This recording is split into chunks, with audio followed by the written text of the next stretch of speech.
The Awkward Genius Podcast. Hello and welcome to the Awkward Genius Podcast. Working on my opening here. I think we pretty much nailed it. So this is the second installment of what's going to be something I do pretty regularly. It's on the channel, the Akward Genius Talks.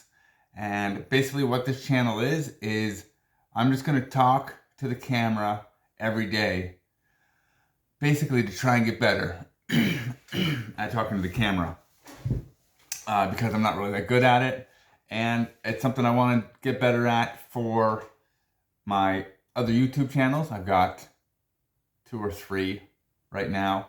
Don't be surprised if that's a surprise to you, because they're kind of non-existent and nobody knows about them. Not that nobody knows about them, but I mean, I've got one channel with like 1,000 subscribers. The other 2 have 3 subscribers because I just started them the other day. So I've also started this channel. In the last couple days, I've started a whole bunch of new channels to try and organize all the different stuff I'm doing, have a place to put it. Because on YouTube in 2023, putting a whole bunch of random stuff on one channel messes up the algorithm. He doesn't know what's going on. She doesn't know what's going on. Here we go, pronouns. It's going to be a thing. I've got a lot of different stuff that I'm doing. I don't really know what I'm going to end up actually doing or being good at. So I'm moving that stuff to different channels. But you don't really care about all that because you don't even know who I am or what I'm doing or why we're here. So I kind of teased this last time. I'm going to have a list of a couple of different things I want to talk about. Every time I do one of these, I've turned it into podcast mode. So I'm going to start calling it a podcast, even though it's just me talking to camera. But because it is my monotone, annoying, boring voice for often 15 to 25 to 30 minutes at a time, I thought putting it into podcast form, because it's very visually unimpressive as a video. So kind of leaning more on the podcast end. If there are people that are maybe going insane and they want something to push them over the edge, they may want to put my podcast on, or this podcast on, like a loop. For other people, they may have a hard time getting to sleep, and they find that my droning voice, babbling about nonsense, is really just exactly what they need. Then those people may be interested in my podcast. So that's why I'm putting this more into the podcast angle, even though I am trying to use it as a way to get better at talking to camera for the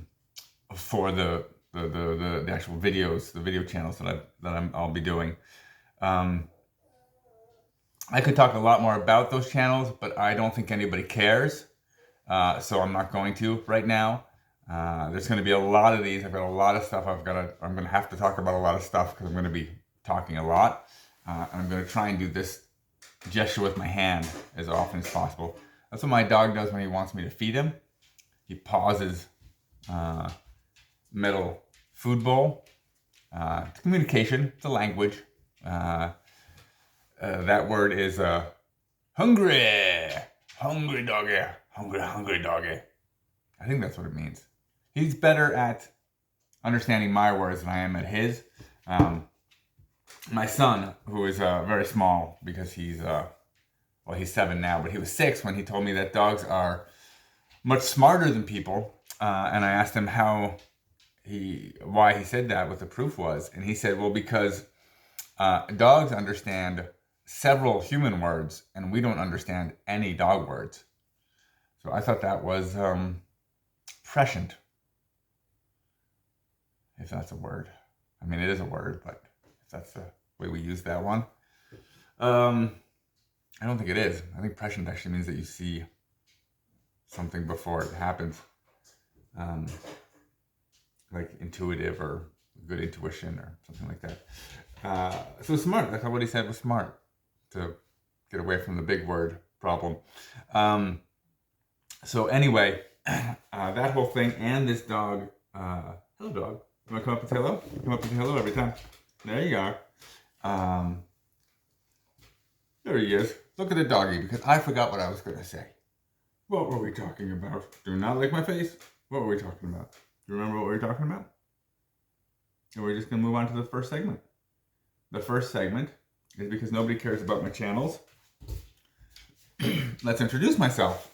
First segment is going to be who is the Akward Genius.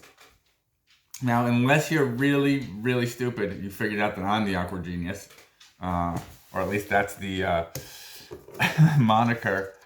These are the vocabulary words. High school vocabulary words keep popping into my head. That's the name I've been using for my channel because I thought channels needed a fancy name. And I didn't want to use mine because my name is Richard, which is, not super interesting, maybe. I don't know. It could be Bradley, I guess, but, it is what it is. So, I'm the Akward Genius. I'm a guy who is 50 and who is making YouTube channels, which is considered by many to be very strange. And I didn't get the strange factor at first, but now that I've been doing it for a year, and I actually have got one of my channels monetized. I've made like 300 euros in this first year. So, I mean, that's 300 euros. It's not nothing. But it by no means is a rationalization for spending this much time doing something this weird. And so when I started to understand the weird factor is when I realized that people that do this just really want to do it for some completely unknown reason. I have no idea where I'm going. I have no positive feedback, or almost none. The couple of you that have given me positive feedback, I see you, and you are incredibly, incredibly important. But I mean, there's been just a few. I call them the super fans, and having a couple super fans is very, very cool. I believe they've all wandered off into the ether, the few that I've had, but it was just always very nice to touch base with somebody who seemed to get what I was doing, and just very different people from just all different walks of life, all different parts of mostly America, but even different countries, and just seeing a couple, it's kind of like that primal yawp that you send out into the universe, and just that there are a couple people out in the world that kind of get it and are like, yeah, that's great. So we've got that, but so that's just to say that I'm not doing this for the avalanche of accolades that just keep pouring upon me, or even like a ton of hate would be kind of fun, because just random people on the other side of the world, making fun of you, I think is pretty hilarious. But YouTube goes the other way, to try and discourage you from doing this with your time. They go with crickets. Most of the time, lots of silence, lots of crickets, and then your mom. Which almost makes it sadder. But you gotta love her, and you gotta love the handful of people. I made a couple of connections with some other sites, just completely random sites. But you kind of reach out and you say, "Oh, I see you. I see what you're doing, and I appreciate it." And you create this incredibly low end creator bond. We're all out there making videos that are getting 30 views, and so that's how that keeps going. So I'm that guy making those videos. I started like 5 days after my 50th birthday. Coincidence? No way of knowing. So I spent this year making videos. I am, to just kind of break down, I am an American originally, which is not really usually how people go about say that. I'm an American originally. Grew up in Vermont, which is a small green state with mountains. And then about 25 years ago, whiskey break, sorry about that. I moved to France, and I have lived in France for about 25 years. I'm in the Alps. I spent a handful of years, not quite 5, I think, being a trekking guide in the French, Italian, and Swiss Alps. Leading week-long treks around the Mont Blanc. One time I did the one that goes around the Matterhorn. So basically it takes a week if you're not going up these incredibly high alpine summits, but you're staying lower and just going around the whole, not quite the base of it, but going around it. It takes a whole week to get all the way around it, and you go over several passes, and you go down into, I want to say Zurich, but it's Zermatt, is the Swiss ski station at the bottom of the Matterhorn. And it's from that angle, because of Toblerone chocolates, that's the Matterhorn that we're used to seeing, is the Matterhorn from Zermatt, or from above Zermatt. But when I do the tour, there's also a ski station, because Zermatt is a ski town. There's also a ski town on the Italian side, because that range of mountains has Zermatt on it. That's the border between Switzerland and Italy. So on the Italian side, there is also a ski area, something Cervina, because the Italians call it Le Cervin, which I'm blanking on the name, I don't remember it. And it's funny because the mountain does not look all that impressive from the Italian side. I don't know if we're just so brainwashed with the profile that it has from the Swiss side. But still, magnificent mountain. Had to go over some glaciers where we take a high mountain guide, because that was not my job. I was just a trekking guide. Along with a trekking guide gig, the first 2 summers that I did it with a mule, a pack mule that would carry all of our stuff for the evenings. We'd have our little day bags. So I was also a mule driver in the Alps for a handful of years. And now I work from this little home that I made over the last couple of years. I bought this little tiny chalet thing. I think it was about 15 by 15 feet. And that was all that was on this piece of land. And then I built the rest of it, or had this part built, and then I finished it off all myself. So I've been up here in the Alps building this house. This summer, we just built a chicken coop, which is not yet have chickens. We're hoping to do that this spring. I'll probably get a video up about building the chicken coop. Or I didn't take a whole bunch of footage of us building it, so maybe just a video of the chickens and the chicken coop will be the first couple minutes. I don't know if I have enough for a whole video on that, but I may have several videos on just what it's like doing chickens, because when you think of doing it, I mean, a ton of people have chickens around here. It's pretty common. It looks pretty low hassle, but there's still a lot of stuff you got to know. And so I think that might be an interesting little series I might do. You can look out for that in like 8 months. You know, it's going to be that exciting, so put it on your calendar.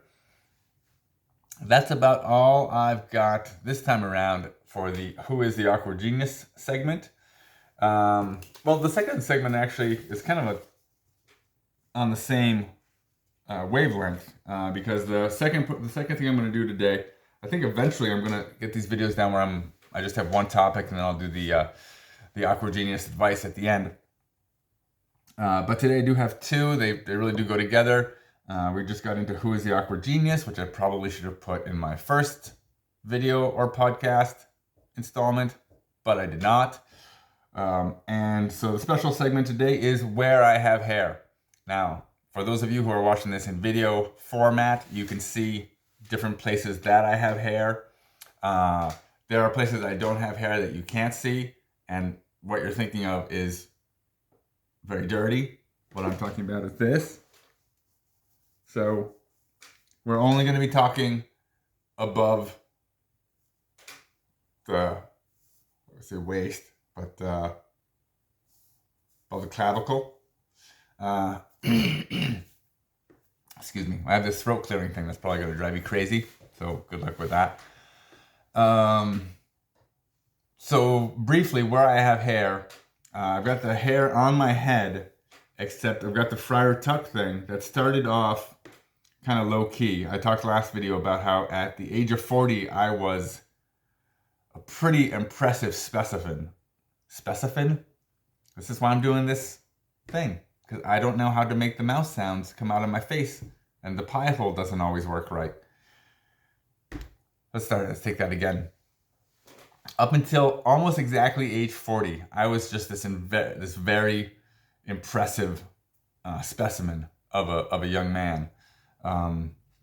Just good looking, strong, and just, you know, the machine just worked. And then I hit 40, and the doctor said, well, you know, it's the age of 40, or the doctors or science or whatever. But I also, just to kind of, I did the Obama gray hair thing, is I took on a very stressful task right at 40, which was having two children. I don't think that had anything to do with it, but it just kind of made the whole thing more fun. So around that time, the eyesight started going. So, you know, at first it was just, you know, things very, very close. I mean, I could focus on this before. You know, you're lying in bed and there's someone else's face right there. And you're like, hey, how you doing? Now it's just like, oh my God, that gives me a headache. Go over there. Okay, and let me put my glasses on. Now I can see you. Super, super practical.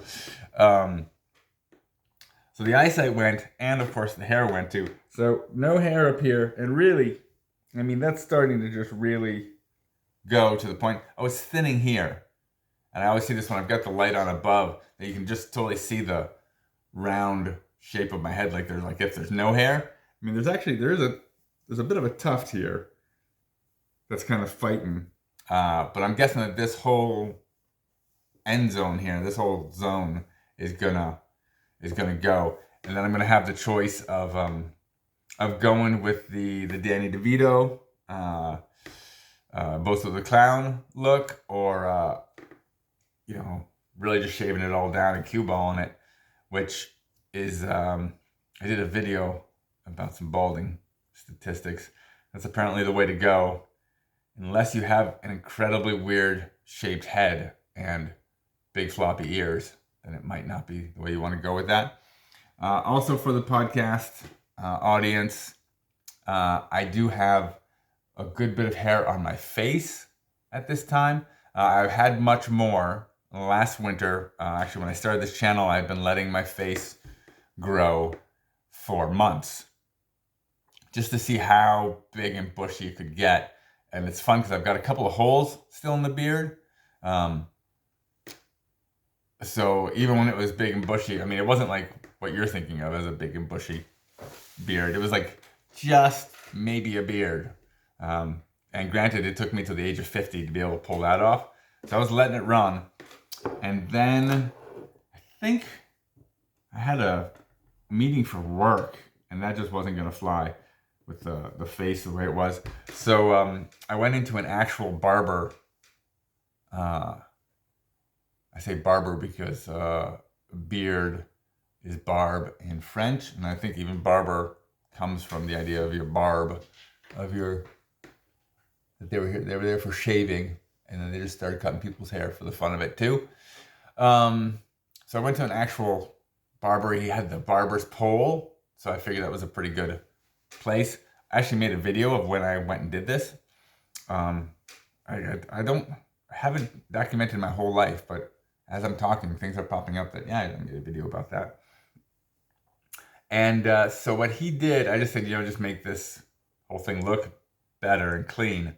And he realized that basically this was all still not a real beard on the sides, on the jowls, my jowls. They grow some hair, but there's still some holes and it's not that great. So we shaved that down pretty tight, leaving some stubble, but brought that down pretty tight. And then he left a pretty solid, it's not even really a goatee, because again, I've got holes so the whole thing doesn't connect. But just on my chin, like really on my chinny chin, I've got this long hair here, long little mini beard. And I've let that go for almost a year now. So look at that. It's almost an inch long. It's actually getting a little too long. I have shaved it a little bit, a couple of times. But just so you get a clear idea, full eyebrows, light on the sides, light-ish mustache. It's getting a little long, actually. I can actually do a pretty halfway decent mustache now. And then this chinny chin thing. I usually try and shave down here. Thin hair and a full-on friar tuck. Like, you see me from the back and it's old man baldy. So that is the rundown of the special segment of where I have hair. I may do that again in 6 to 8 years when there's an update, or even sooner. I may have to shave all this soon.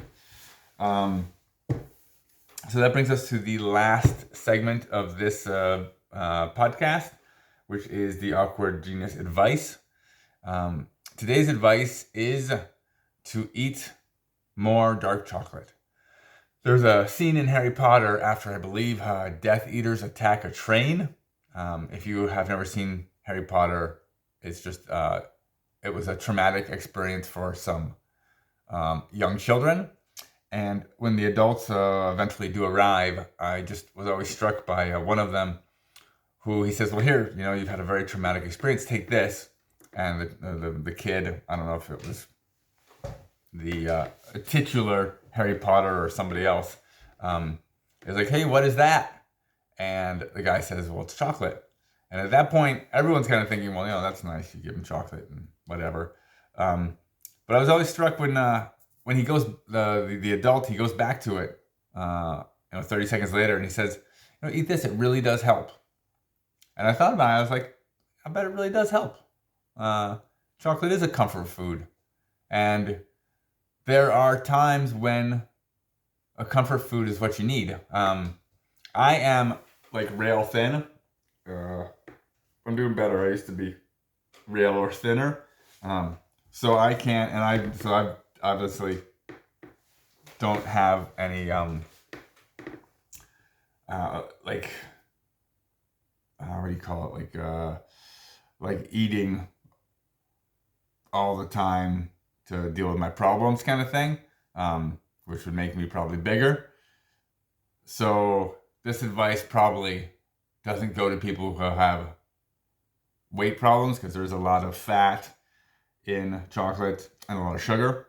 So not great from that point of view. But basically for me, chocolate, it takes the replaces, there we go, pretty much anything else sweet I would eat. So in the middle of the day when I get that craving for something sweet, instead of having like 5 cookies that have a lot more calories to it, I'll have a couple squares of dark cooking chocolate. So actually, I think it's a lot better for me in that regards, where I would be eating ultra-processed store-bought cookies or ice cream or something of that ilk, to just have a couple of squares of fairly simple, ingredient-poor cooking chocolate. Doesn't have 15,000 ingredients. It's definitely processed. I'm not eating cocoa beans, but it's a little bit better, hopefully. And you do get a good bit of magnesium, which is good for you. Apparently there are other like minerals and antioxidants and flavonols, which I'm going to say as if I understand what they are, but I have absolutely no idea. I mean, minerals I barely understand. Like, I know the words, you know, like iron and magnesium and whatnot, but it's so different between, you know, like the iron in my cast iron pan, like that I actually need that in my body. And then actually, now that you mention it, the fact of cooking with a cast iron pan actually gets you iron. So, I mean, I understand the words, but the concept is a little bit beyond me. Especially what was it, sulfur? I guess the sulfur is probably not something you're supposed to ingest, but I mean, I saw it in a volcano. And that stuff is nasty. And then also, what was I see? I saw some science dude. I think that was his name, Science Dude. The black guy with the mustache. It was either him or the white guy with the weird hair, like not weird, but like really straight hair, who looks like he's always like on psychedelics. Yeah, it was like always looks like that. One of those science dudes was talking about chemistry, basically, and how, I don't know, I'm not going to get it right chemistry-wise, but like, you know, hydrogen is an explosive gas, or oxygen is a flammable gas, and hydrogen is an explosive something. And you put them together, and just one of one and two of the other, and you get water, which puts out fires. And hydrogen's probably flammable or something like that. But anyway, minerals. You get minerals in chocolate. That is, I've gone over all the points I wanted to go over. I feel like this one has been even more rambly and all over the place. I don't know if I'm going to get better about that or if that's going to just be my thing. As of the filming of this second episode, nobody has watched the first episode. So if you're seeing this one, you may want to click on through to the other side. I told you I should not be ending these podcasts with a goodbye song. You may want to click on through to the first episode. If you need another 25 minutes of this, God help you. It's waiting for you right over there. So I'm going to, as ever, this video is over. I'm going to leave. You should probably leave and go for a walk, do something nice. And I hope that you have a fantastic day.